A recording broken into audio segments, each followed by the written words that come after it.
ಕೃಷ್ಣಾ ನದಿ ತೀರದ ಜನರ ಕಷ್ಟಕ್ಕೆ ಸ್ಪಂದಿಸದ ಸರ್ಕಾರ. ಪ್ರವಾಹ ಪೀಡಿತ ಗ್ರಾಮಗಳಿಗೆ ಸಿಕ್ಕಿಲ್ಲ ಶಾಶ್ವತ ಪರಿಹಾರ. ಸುಮಾರು 20 ವರ್ಷಗಳಿಂದ ನದಿ ಪಾತ್ರದ ಜನರು ಪರದಾಡುವಂತಹ ಸ್ಥಿತಿ ನಿರ್ಮಾಣವಾಗಿದೆ. ಶಾಶ್ವತ ಪರಿಹಾರವನ್ನ ಕಲ್ಪಿಸುವಂತೆ ಅನ್ನದಾತರು ಒತ್ತಾಯವನ್ನ ಮಾಡ್ತಾ ಇದ್ದಾರೆ. ಹಲವು ವರ್ಷಗಳೇ ಕಳೆದರೂ ಕೂಡ ಸ್ಥಳ ನಿಗದಿಗೆ ಆಗಿಲ್ಲ. ಕೃಷ್ಣಾ ನದಿ ತೀರದ ಜನರ ಕಷ್ಟಕ್ಕೆ ಸರ್ಕಾರ ಇಲ್ಲಿ ಸ್ಪಂದಿಸ್ತಾ ಇಲ್ಲ. ಪ್ರವಾಹ ಪೀಡಿತ ಗ್ರಾಮಗಳಿಗೆ ಒಂದು ರೀತಿಯಾಗಿ ಶಾಶ್ವತ ಪರಿಹಾರ ಸಿಗ್ತಿಲ್ಲ. ಸುಮಾರು 20 ವರ್ಷಗಳಿಂದ ನದಿ ಪಾತ್ರದ ಜನರು ಪರದಾಟವನ್ನ ಅನುಭವಿಸುವಂತಾಗಿದೆ. ಶಾಶ್ವತ ಪರಿಹಾರವನ್ನ ಕಲ್ಪಿಸುವಂತೆ ಜನರು ಒತ್ತಾಯವನ್ನ ಮಾಡ್ತಾ ಇದ್ದಾರೆ. ಸುಮಾರು 20 ವರ್ಷಗಳಿಂದ ನದಿ ಪಾತ್ರದ ಜನರು ಪರದಾಟವನ್ನ ಅನುಭವಿಸ್ತಾ ಇರುವಂತದ್ದು.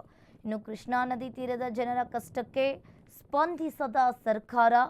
ಪ್ರವಾಹ ಪೀಡಿತ ಗ್ರಾಮಗಳಿಗೆ ಇನ್ನೂ ಕೂಡ ಶಾಶ್ವತವಾದ ಪರಿಹಾರ ಸಿಕ್ಕಿಲ್ಲ.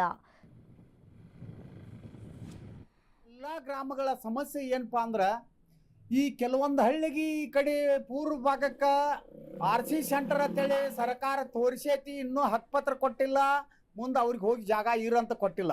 2004-5 ಹಿಡ್ಕೊಂಡ ಪ್ರವಾಹ 19ರೊಳಗನಕ ಇಡೀ ರಾಜ್ಯ ನೋಡಿ ತಿರುಗಿ ನೋಡುವಂಥ ಪ್ರವಾಹ ಬಂತ. ಅಂಥದ್ರೊಳಗೆ ಬಂದ ಸ್ವಲ್ಪ ಏನಾದರೂ ಮಾಡ್ನೋ ಅಂತೇಳಿ ಆ ಟೈಮ್ದಾಗ 8 ದಿವಸ ಬಂದು ಅದನ್ನಟ್ಟು ಕದ್ದಿ ಕಡ್ದು ಹೋದ್ರು. ಈಗ ಅದ್ರ ಬಳಕು ಮತ್ತು ವರ್ಷ ಹೊಳಿ ಬರ್ತೈತಿ. ವರ್ಷ ಹೊಳಿ ಬಂದಾಗ ಏನು ಮಾಡ್ತಾರೆ, ಒಂದು ಸ್ವಲ್ಪ ಅಕ್ಕಿ ಅನ್ನ ಕೊಡೋದು, ಇದನ್ನು ಕೊಡೋದು, ಎಲ್ರಪ್ಪ ಅನ್ನೋದು. ಎಲ್ಲಿ ಹೋಗ್ಬೇಕು ನಮ್ಮ ರೈತರು? ಇಡೀ ಈ ಕೃಷ್ಣಾ ನದಿ ದಂಡದ ಗ್ರಾಮದ ರೈತರ ಅಂತ ಈಗ ಕೆಲವೊಂದು ಹಳ್ಳಿಗೆ ಜಾಗನ ತೋರಿಸಿಲ್ಲ. ಅವ್ರಿಗೆ ಬರೀ ಹೋಗಂದ್ರೆ ಎಲ್ಲಿ ಜಾಗ ಹೋಗಿ ತೋರಿಸ್ರ ಅಲ್ಲೊಂದು ಮನೆ ಕಟ್ಟಿ ಕೊಟ್ರ ಅವಕ್ಕೆ ಇರಾಕರೇ ಅನುಕೂಲ ಆಕೈತಿ. ಹೋಗಿ ನಮ್ಮ ಮನೆ ಇಪ್ಪ ನಾವು ಕಟ್ಕೊಂಡು ಅಲ್ಲಿ ಇರ್ತೀವಿ ಅಂತ ಹೇಳಿ ಬರೀ ಹೇಳ್ರಿ ಅಂತೇಳಿ ಪೊಲೀಸರನ್ನ ಮತ್ತು ಅಧಿಕಾರಿಗಳನ್ನ ಕೊಟ್ಟು ಕಳಿಸಿ ಹೇಳ್ರಿ ಅಂತಂದ್ರೆ ಆ ರೈತರು ಪ್ರತಿ ವರ್ಷ ಜೂನ್ ಟೈಮ್ದಾಗ ಇರ್ತದ ಒಂದು 2 ತಿಂಗಳ ನದಿ ದಂಡಿ ಗ್ರಾಮಗಳ ರೈತರದ ಪರಿಸ್ಥಿತಿ ಹೇಳತೀರದಾಗೈತಿ. 20 ವರ್ಷ ಆತ.